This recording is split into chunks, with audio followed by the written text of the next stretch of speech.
अभय बयानम सच्चिवाया लवजं पयन्ति तवेषु वाहुतमा वाम्बजीरम् लोभूतमे सामनायिकोटे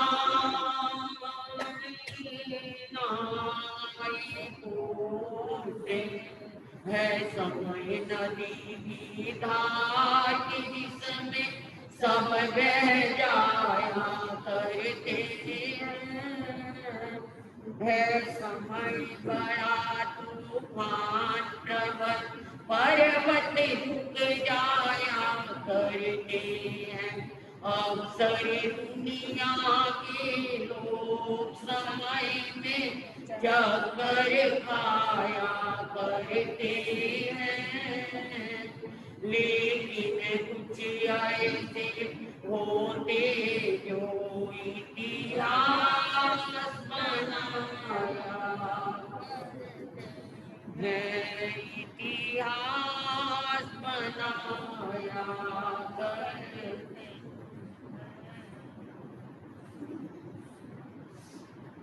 आचार्य भगवान गुरुदेव के मंगल में आशीर्वाद से आपके क्षेत्र पश्चिम बिहार में हम देव गुरु धर्म और सामायिक की कुछ वार्ताएं कर रहे हैं।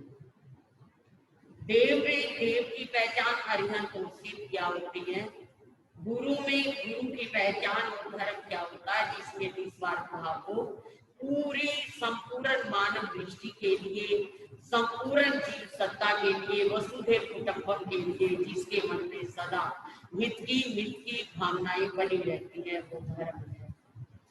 और उसी धर्म में हम सामायिक को करते हैं। सामायिक का अर्थ है साधना, एक ऐसी साधना जो हमारे मन को स्थिर कर दे, ऐसी साधना जो हमारी चंचलता को कम कर दे, ऐसी साधना जो हमारे अंदर रहे हुए विकारों को कम करती हुई चली जाए, ऐसी साधना जो हमें शांति दे, आनंद दे, सुख दे, समृद्धि दे, ऐसी साधना जिसके द्वारा आत्म कल्याण की भावना, पर कल्याण की भावनाएं निहित हो, ऐसी सामायिक जब हम करते हैं तो वो सामायिक हमारे लिए अमूल्य बन जाती है। और उसी सामायिक के लिए 10 मन के, 10 वचन के, 12 काय के दोषों को क्या किया गया है, टाला गया है। 10 मन के दोष आपने सुन लिए हैं। इस प्रकार से उन मन के दोषों से अपने आप को अलग करना होता है। कई बार भय के लिए या स्थिति के लिए, प्रलोभन के लिए, कोई इच्छा के लिए, कोई चाह के लिए हम समाई करते हैं, पर नहीं, शुद्ध समाई वही है जिसमें कुछ भी इच्छा, कुछ भी कामना, कुछ भी भावना, किसी तरह की कोई अपेक्षा रहती ही नहीं। अपेक्षाओं से रहित होना ही वास्तविक आनंद है, क्योंकि जब से हमने जन्म लिया है तब से मृत्यु तक हम अपेक्षाओं में ही जीते हैं। आप कहोगे कैसे? देखिए, जन्म लेने के बाद हमें भूख लगती है तो हमें दूध की अपेक्षा रहती है, माँ की अपेक्षा रहती है। उसके बाद थोड़े बड़े होते हैं, खिलौनों की अपेक्षा होती है। उसके बाद कुछ और बड़े होती है, किताबें, कापियां, पढ़ाई लिखाई, स्कूल, वो अपेक्षाएं बढ़ जाती हैं। उसके बाद तलाशी की अपेक्षाएं, उसके बाद नौकरी पेशे के लिए, व्यापार के लिए उस तरह की पढ़ाई की अपेक्षा, उसके बाद शादी और विवाह की, उसके बाद बच्चों की, बच्चों के बाद क्या है, घर की, मकान की, ये की, वो की। अब ऐसे पूरी जिंदगी हमारी क्या है, अगर शरीर से लाचार होते हैं तो हमारी सेवा कौन करेगा, हमारा बुढ़ापे में कौन साथ देगा, हमारे साथ पता नहीं कितनी अपेक्षाएं कर। मेरे भाई बहनों, आप ये मुझे एक बात का जवाब दो कि कौन व्यक्ति किसकी अपेक्षा पूरी कर सकता है? कोई किसी की अपेक्षा पूरी नहीं कर सकता। इसलिए इस तरह की कामना को हम छोटे जिन्होंने अपेक्षा रखी वो भी पूरी नहीं कर पाए, और तो किसकी बात की। बिल्कुल ठीक ठाक मरने से पहले सिकंदर ने अपनी रानियों को, मंत्रियों को, वजीरों को, सभासदों को और अपने राजकुमारों को सबको बुला करके कहा था कि ये जो दुशाला है ना, मेरे मित्र ने भेजा, ये दुशाला कम से कम ये दुशाला क्या कर देना, अंतिम समय जब मेरी मृत्यु आए तो मेरे ऊपर इसे डाल दे। और जब मृत्यु का समय आया, जब क्या सिकंदर मर गया, तो अब रानी के पास जाकर पूछा गया कि महारानी जी, वो दुशाला दो ना, जिसके लिए बादशाह सिकंदर ने कहा था कि भैया मेरे आखिरी समय कुछ और डालो ना डालो, मेरे जनाजे पर मेरे मित्र का दुशाला अवश्य डाल दे। देव ना महारानी को दुशाला। मंत्री वर्ग, महाराज तो चले गए दुनिया से, सिकंदर तो नहीं रहे, अब ये दुशाला भी क्यों खराब करो उनकी डेड बॉडी पर डालकर। क्या वो देखने आएंगे कि मेरे ऊपर दुशाला डला है या नहीं डला? क्या उन्हें पता लगेगा इस बात का? क्या वो दुशाले, अरे उनकी रानी है, उनके मंत्री है, उनके वजीर हैं, उनके सवार, तो क्या क्या है, उनके बेटे हैं, राजकुमार है, क्या वो किसी को देखना, कोई जाने के बाद देखने आता है क्या? कोई भी नहीं आता। आंख बंद हुई, आंख ओझल और सब कुछ ओझल हो जाता है। इसलिए क्यों दुशाला खराब कर? तो मेरा मतलब कहने का कि अपेक्षा मत रखो, जितनी अपेक्षा होगी उतने हम दुखी होंगे, और जितने हम दुखी होंगे उतने ही क्या है, हमारी अशांति आएगी, हमारी शांति समाप्त होती चली जाएगी, हम चिंताओं में पड़े रहेंगे, हम टेंशन में रहेंगे, हमारे जीवन पर क्या होगा, हम सटस में जीते रहेंगे, तो इससे कोई लाभ नहीं होगा।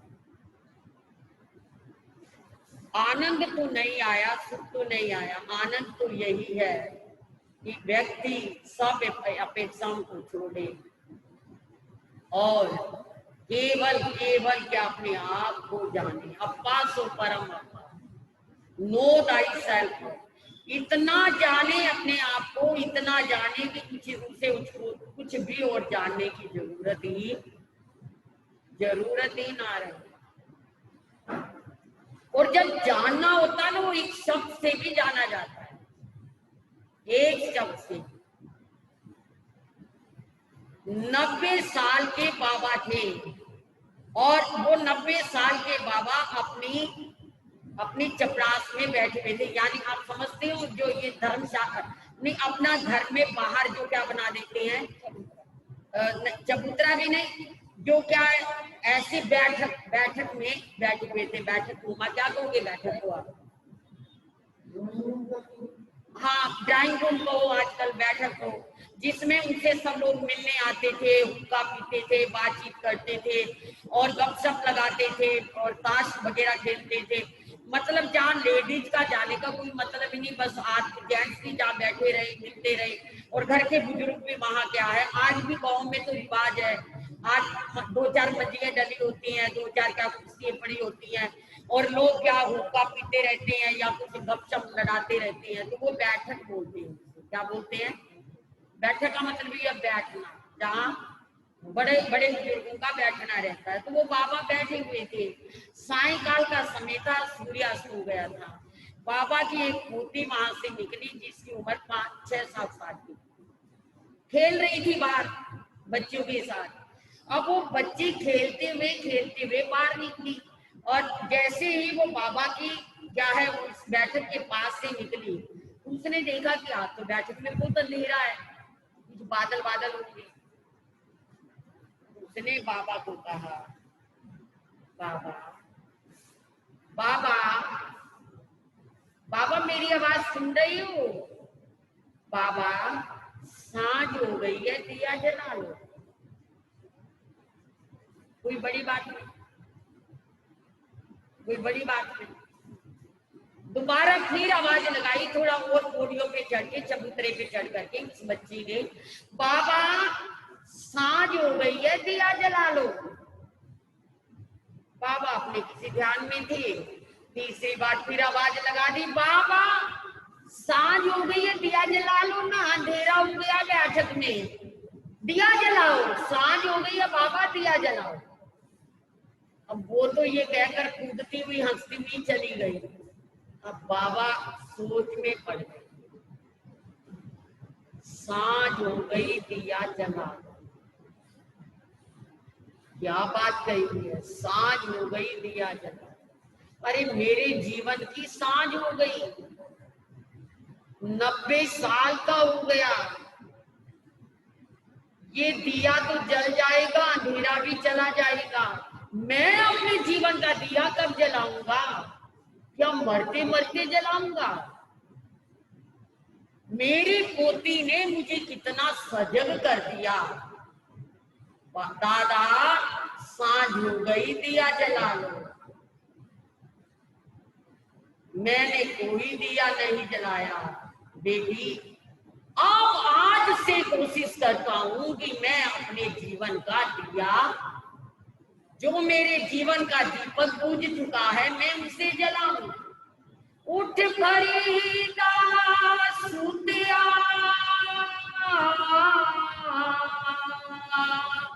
तेरी गाड़ी आया फूल, अग्गा नेड़े रह गया कि पीछा हो गया दूर। उठ फरीदा सुतिया, तेरी गाड़ी आया फूल। फरीदा बहुत बड़े फकीर हुए, फरीद, बाबा फरीद। उन्होंने लिखा जब बूढ़े हो गए, उठ फरीदा सुतया, सोने से जाग फरीद, तेरी दाढ़ी आया बूर। बूर का मतलब तेरे काले बाल थे ना, वो क्या हो गए, सफेद हो गए। अग्गा नेड़े रह गया, पीछा हो गया, बीत गई जिंदगी, भाग गई जिंदगी। दिए का तेल मुकने वाला है, आग बुझने वाली है, सूर्य अस्त होने वाला है, तो अभी भी नहीं जागा। उठ जाओ तो देख, सोच, चिंतन कर, विचार कर।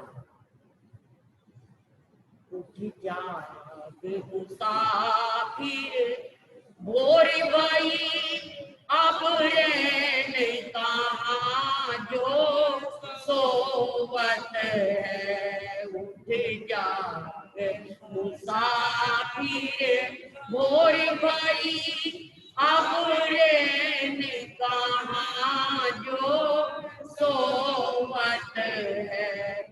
जो जागत है सो पावत है, जो सोवत है सो खोवत है।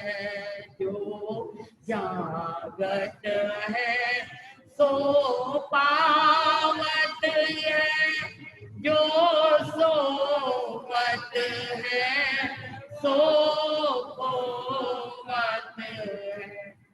जो कल करना वो आज कर ले,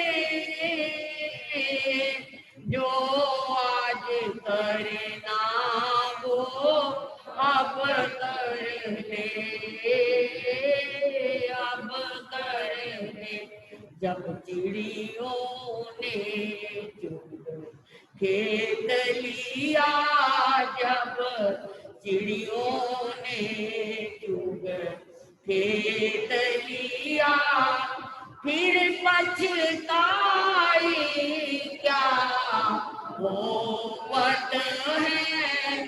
फिर पछताई क्या होवत है। उठ जा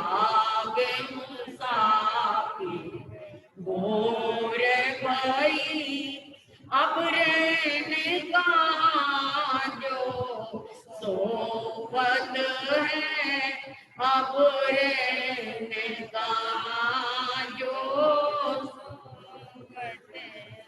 उठ जाग मुसाफिर और भाई अब रहने का जो सोबत है अब रहने का जो जागत है सो पावत है जो जागत है सो पावत है जो सोवत है सो होवत है जो सोवत है सो होवत है। अब बार बार मन में बच्ची की बात आ रही है, बाबा संध्या हो गई दिया जला लो, दादा संध्या हो गई दिया जला लो, कब जलेगा मेरे जीवन का दिया, कब जगा पाऊंगा, बड़ी उम्र बिता दी मैंने, मैं तो आज तक खेलने कूदने खाने पीने बोलने बतलाने में ही लगा रहा, जो जीवन के लिए कुछ करना था वो तो मैंने कुछ भी सारा जीवन बेकार कर दिया, सब व्यर्थ चला गया, कुछ भी ना सोचा, क्या सोचा मैंने, पूरी जिंदगी कैसे चली गई, एक एक पल करके जैसे भरा हुआ घड़ा एक एक बूंद रिश्ता चला जाता है और समय आता है कि सारा घड़ा, ऐसे ही मेरे जीवन के श्वास एक एक करके बीत गए और एक श्वास में भी मैंने सिमरन नहीं किया, व्यर्थ हर पल जिंदगी का जा रहा,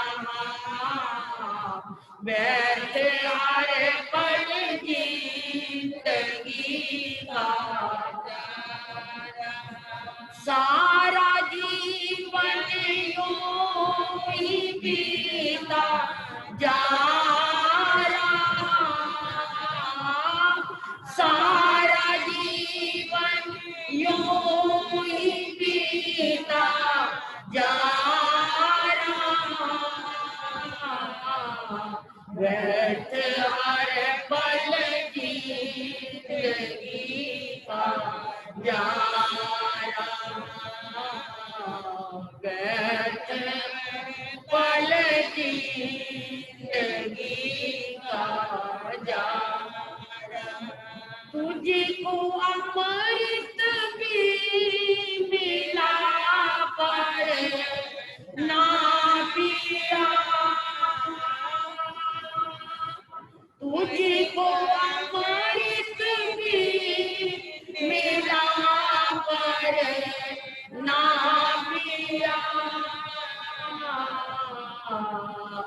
जहर को मत होश पीते जा रहा,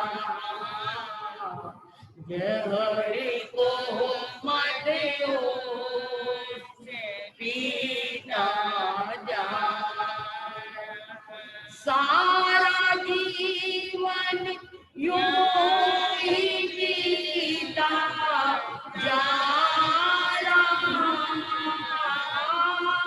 सारा जीवन यूं ही बीता जा रहा, व्यर्थ हर पल जिंदगी का जा रहा, व्यर्थ हर पल जिंदगी का जा रहा, मेरी दशा तो वैसी ही हो गई, जंगल में लकड़हारे के पास एक दिन प्यास से बहुत चुभित होता हुआ प्यास से तृषित होता हुआ एक राजा पानी पानी करते आ गया। और लकड़हारे ने एक सुराही अपनी रखी हुई थी पानी की, उसने उठाई और झट राजा को क्या कर दिया, पानी पिला दिया। ठंडा पानी था, पेट के नीचे रखा था, सुराही में रखा था। राजा को बड़ी तृप्ति हुई, प्यास से प्राण सूखे जा रहे थे और लग रहा था कि अभी गया अभी मरा, अभी गया अभी मरा। लेकिन लकड़हारे ने जान दे दी, जीवन दे दिया और पानी क्या पिलाया, संजीवनी बूटी पिला दी। अब क्या राजा बड़ा खुश हुआ, बहुत प्रसन्न हुआ और उन्होंने एक क्या है चिट लिखी राजा ने और लकड़हारे के हाथ में थमा दी कि कल राज दरबार में राजा के पास आ जाना, तुम्हें इनाम मिलेगा। नहीं बताया कि मैं राजा, तुम्हें इनाम मिलेगा। मैंने तो ऐसा कुछ भी नहीं किया जो मुझे इनाम मिलेगा। कह दिया ना आपको, आपको इनाम मिलेगा, आ जाओ। लकड़हारा बड़ा प्रसन्न हुआ, पूरी रात सपने लेता रहा। सुबह उठा, तैयार हुआ, राज दरबार में पहुंचा, राजा को नमन किया।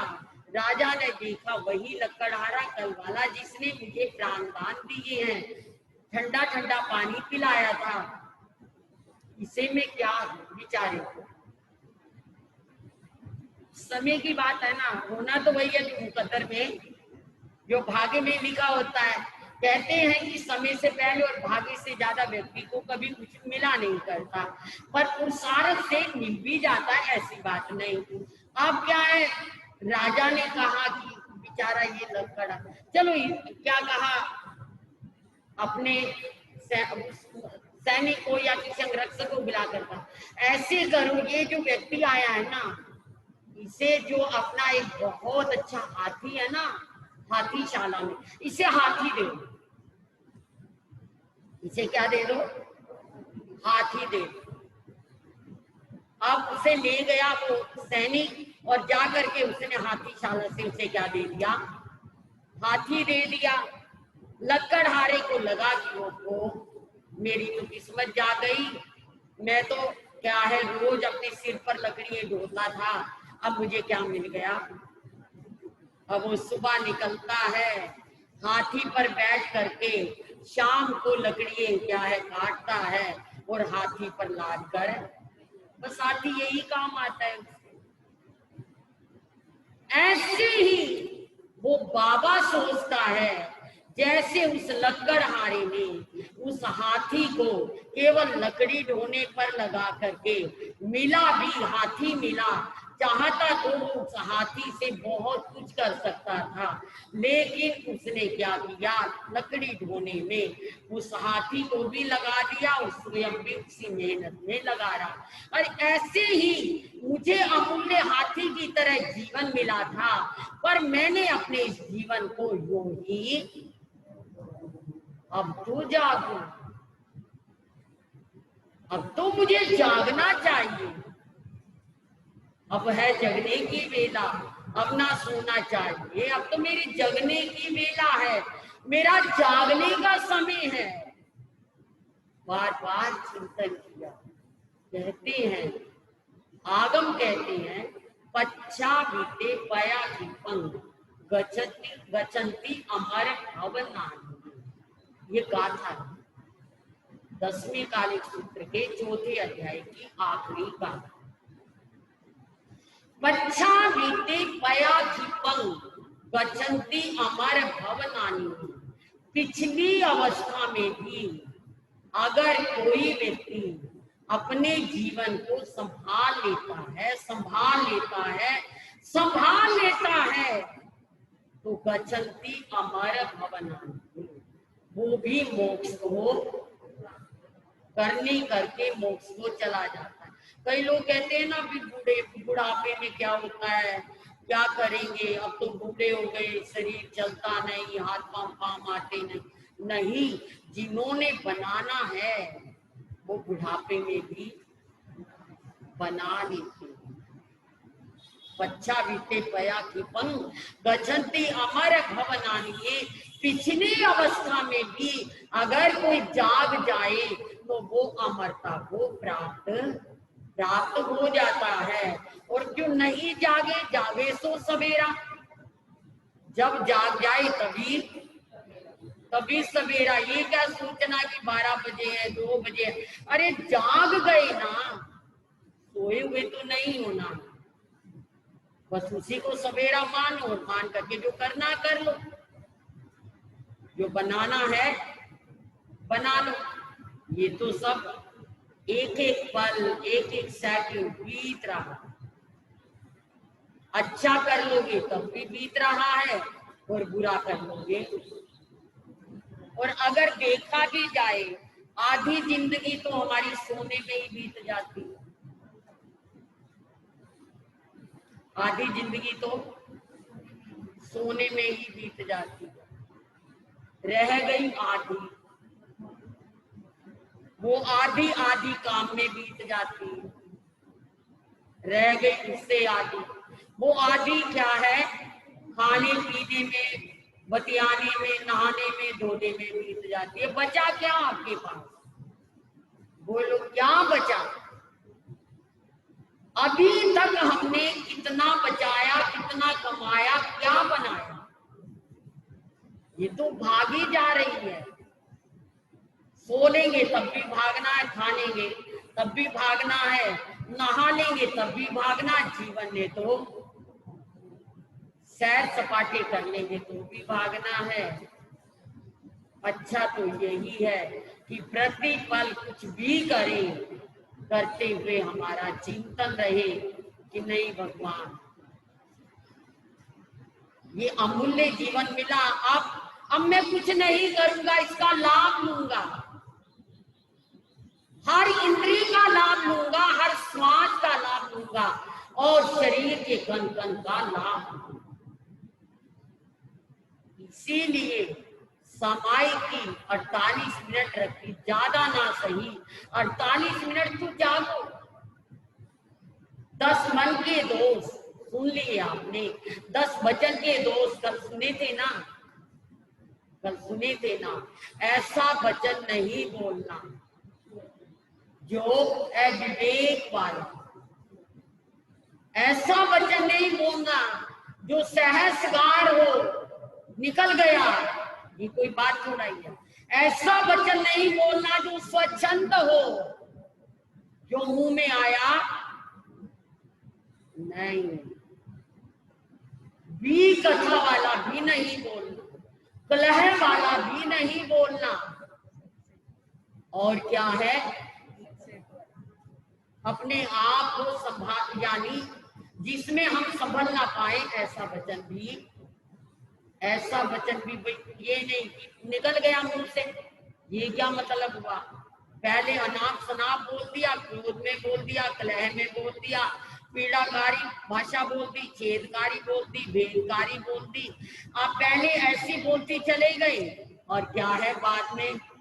शामी टुकड़े जी, माफ करना जी, चलो एक बार हो गया, 2 बार हो गया, 10 बार वही बात दोहराती रही तो ये तो वही बात है। कुमार के बर्तन फोड़ दिए और चामी टुकड़े, फिर फोड़ दिए फिर चामी टुकड़े। ऐसे थोड़ा ही चामी टुकड़े होता है। चामी टुकड़े का मतलब है क्या? चोरी का मतलब है कि जो गलती अब हो गई वो दोबारा।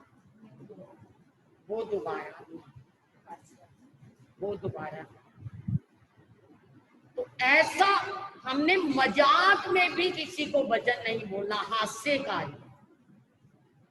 हास्य में भी ऐसा वचन नहीं बोलना जिससे विवाद खड़ा हो। अशुद्ध वचन भी नहीं बोलना। कौन सा? अशुद्ध। एक होता है शुद्ध, एक होता है अशुद्ध। बोल रहे हैं कुछ, निकल रहा है कुछ, तो कई बार उससे भी झगड़ा खड़ा हो जाता है। कहते हैं एक बार कुछ बहनें अमृतसर की घूमने के लिए निकल पड़ी। अब जब वो निकल पड़ी तो वो मतलब कहीं चली गई, थक गई। थकने के बाद वो किसी रेस्टोरेंट पे आ गई कि चलो क्या करते हैं, चाय पी लेते। दो बहनें उनमें से आई। अब आई तो वो खड़ा था वहां पर, बैरे खड़े होते हैं रेस्टोरेंट वगैरह में, तो उन्होंने आवाज लगाई, बैरे बैरे, हाँ जी हाँ जी हाँ जी, बोलो जी बोलो। अब उन्होंने क्या कहा, तू कपटी। क्या कहा, तू कपटी। अब बैरे ने सोचा मुझे कह रही है तू कपटी है। वो इंग्लिश बेचारा जानता नहीं था, और वो अपने आप में सोच रही थी कि हम ये दिखाएं कि हम बड़ी पढ़ी लिखी है। तो उन्होंने क्या बोला, टू कपटी बोला, तो ये था उन्होंने। पर बैरे ने क्या सोचा, ये मुझे क्या कह रही है, टू कपटी। अब जब ये कहा टू कपटी हो गए थे, तुम कपटी होगी, तुम्हारी माँ कपटी होगी, तुम्हारा बाप कपटी होगा, मुझे कपटी बनाने वाले कौन होते हैं तुम? मुझे कौन कपटी बनाने वाले होते हो तुम? वो दोनों एक दूसरे का मुंह देखेंगे, भाई हमने तो ऐसा कुछ नहीं कहा भैया, हमने तो तुम्हें ऐसा कुछ नहीं कहा, हमने तो तुम्हें ये कहा तू कपटी।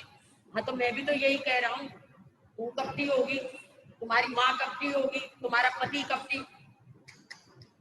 भैया हमने तो तुझे कहा 2 कप चाय, फिर इनका ऐसे बोलो, ऐसे बोलो ना, 2 कप चाय। तो भाई वो इंग्लिश में था, ये हिंदी में। मैं नहीं समझता तुम्हारी इंग्लिश में। मतलब क्या हुआ, बोलने को तो ठीक बोला, लेकिन स्पष्ट ये नहीं देखा कि कौन बैठा है, कौन है, किसके सामने क्या बोलना है, और लड़ने मरने को तैयार हो गया।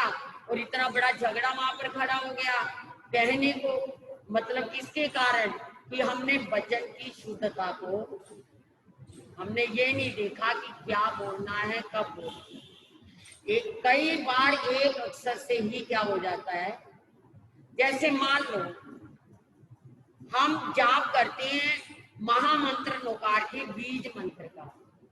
महामंत्र नोकार का बीज मंत्र कौन सा है, ओम असी अवसानम। अब असी का मतलब क्या होता है, यहाँ तो आ का मतलब आर्यतानंग, उसी का मतलब सिद्धानंद।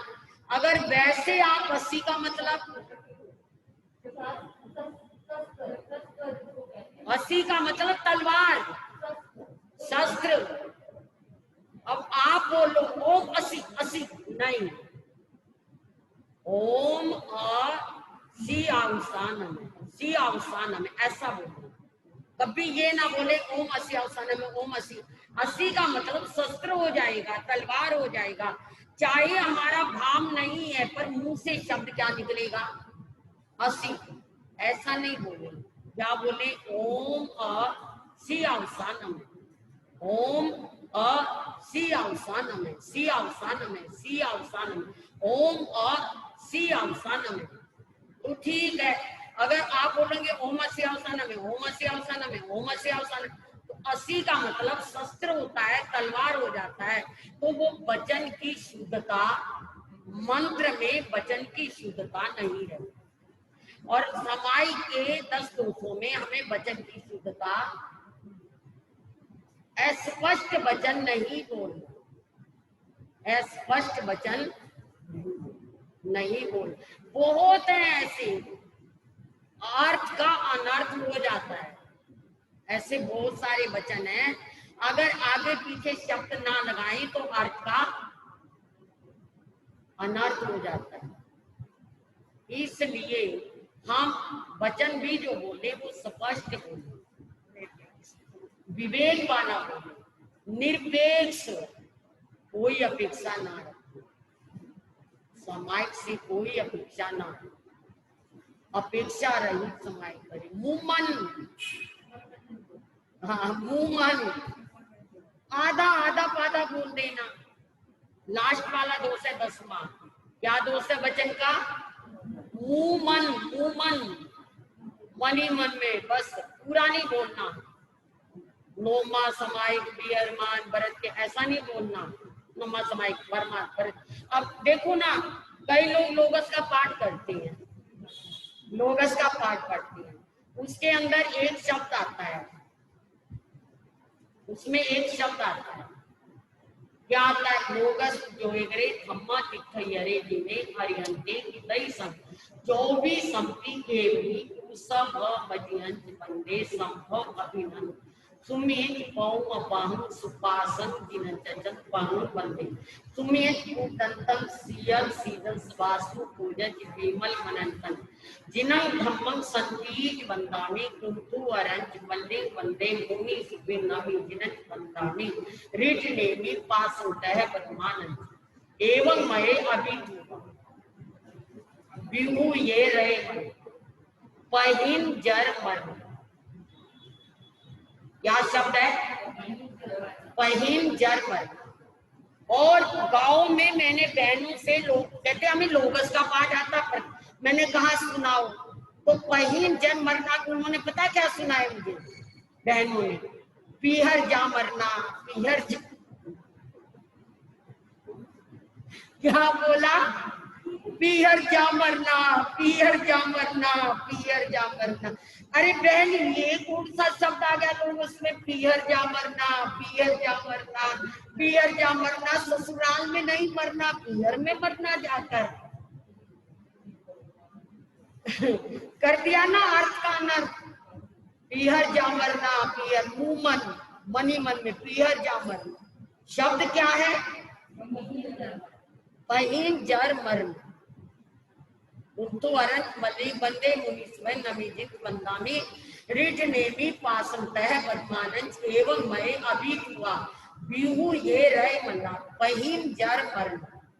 जो भी संपी जिन मरा तिथि अरामे पश्यंतु इतिये बंदिये मैया जे लोकस उत्तमा सिद्धा आरुण कोयला भंग समाई वर उत्तमं दिंतु चंदे सु निमल यरा, चंदे सु निमल यरा।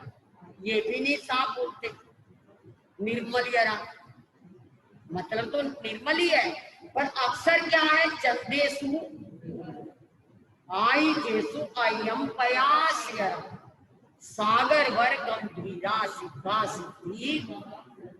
लेकिन उसमें उन्होंने कितने ऐसे शब्द बना लिए, पीहर जा मरना, पता नहीं सीरियल सीजन को क्या, मुझे दिमाग में भी नहीं आ रहा। मेरा मतलब कहने का, ऐसे शब्द मत बनाओ जो अर्थ का क्या कर दे, अनर्थ कर दे। समाय के 10 वचन के दोषों में हमने पूरी तरह विचार करना है कि मुंहमन भी नहीं होना, निरपक्ष भी नहीं होना, भी कथा भी वाला शब्द भी नहीं बोलना, कलह वाला शब्द भी नहीं बोलना, सहस कार्य भी नहीं बोलना, स्वच्छंद भी नहीं बोलना, हास्य वाला शब्द भी नहीं बोलना। कितने हो गए? 10 वचन के ये 10 दोष।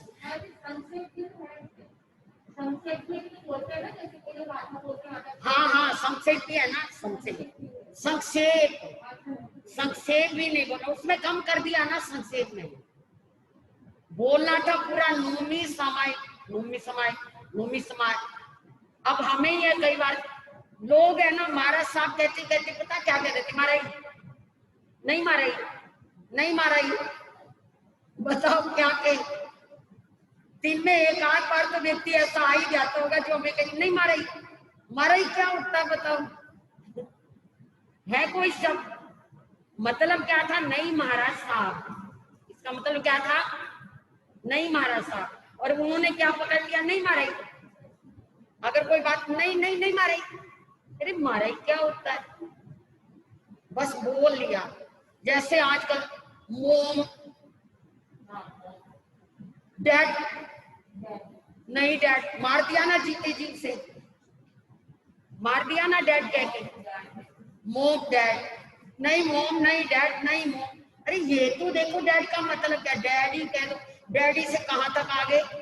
भाई का दो हो गया, भाई का लो, लो, लो, ब्रो, ब्रो, भाई का ब्रो। बताओ मम्मी का मोम, मोम कहते कहते मम, पता नहीं मैं ही कहना शुरू हो जाएगा आपको धीरे धीरे। और डैडी का डैड, और इंग्लिश में डैड का मतलब डेड हो गया, मर गया। कैसे हमने क्या है अक्षरों का पता नहीं अपनी मन मर्जी से, नहीं मरई, नहीं मारा सा, नहीं मारा सा, साहब भी नहीं पूरा बोला, नहीं मार, नहीं मासा, मासा, नहीं मासा ही बोल देते कई लोग। क्या कहें, तो मेरा मतलब ये है कौन सा संक्षेप, इसे हम क्या कहेंगे, एंसीजैन। हजारों फिर एंसीजैन, क्या पता कौन, इसका मतलब पूरा क्या है। एंसीजैन में तो हजारों शब्द बन जाएंगे, नेमचंद जैन भी बन जाएगा, एनसी और भी बन जाएगा, चंद, नरेंद्र, नानक चंद, नानक चंद भी क्या बन जाएगा, नानक चंद का भी एनसी बनेगा।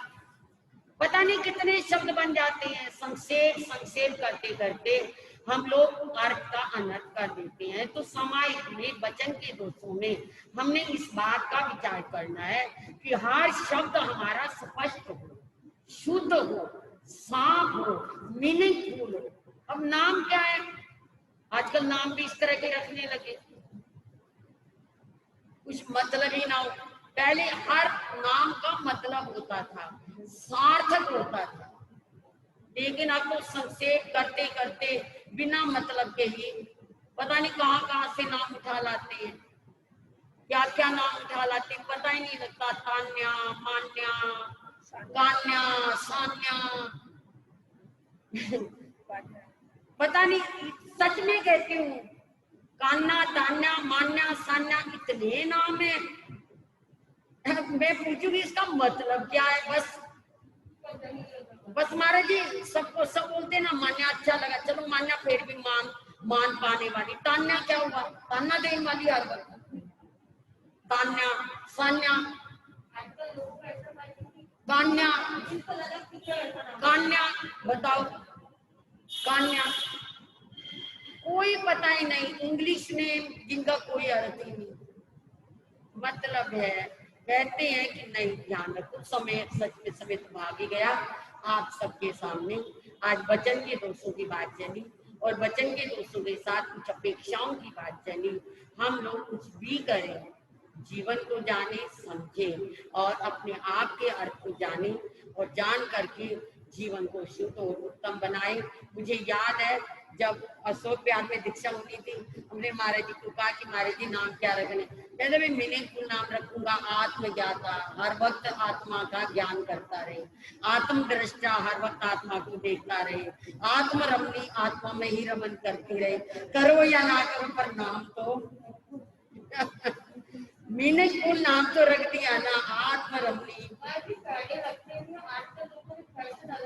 पता नहीं क्या साधवियों में भी ऐसे ही नाम रख लेते हैं, साधवियों में भी ऐसे ही नाम चल पड़े हैं। तो क्या कहें, चलो फिर भी मीनिंगफुल नाम हो तो अच्छा लगता है, सब ऐसा ही करें। धन्यवाद, बोलिए भगवान महान श्री चतारी मंगलम, अरियंता मंगलम, सीता मंगलम, साहू मंगलम, केवली प्रणतु दहु मंगलम। चतारी लुगुत्मा, अरियंता लुगुत्मा, सिद्धा लुगुत्मा, साहू लुगुत्मा, केवली प्रणतु धम्मो लुगुत्मो। चतारी शरणम पवज्जामि, अरियंती शरणम पवज्जामि, सिद्धे शरणम पवज्जामि, साहू शरणम पवज्जामि, केवली प्रणतम धम्मम शरणम पवज्जामि। ये चार शरण उदाहरण जगत में और नजर ना कोई होगा, जो भव प्राणी करे आचरण उसका अजर अमर पद होगा, उसका सदा मंगल हो। बहुत बहुत आशीर्वाद, सभी को बहुत बहुत धन्यवाद।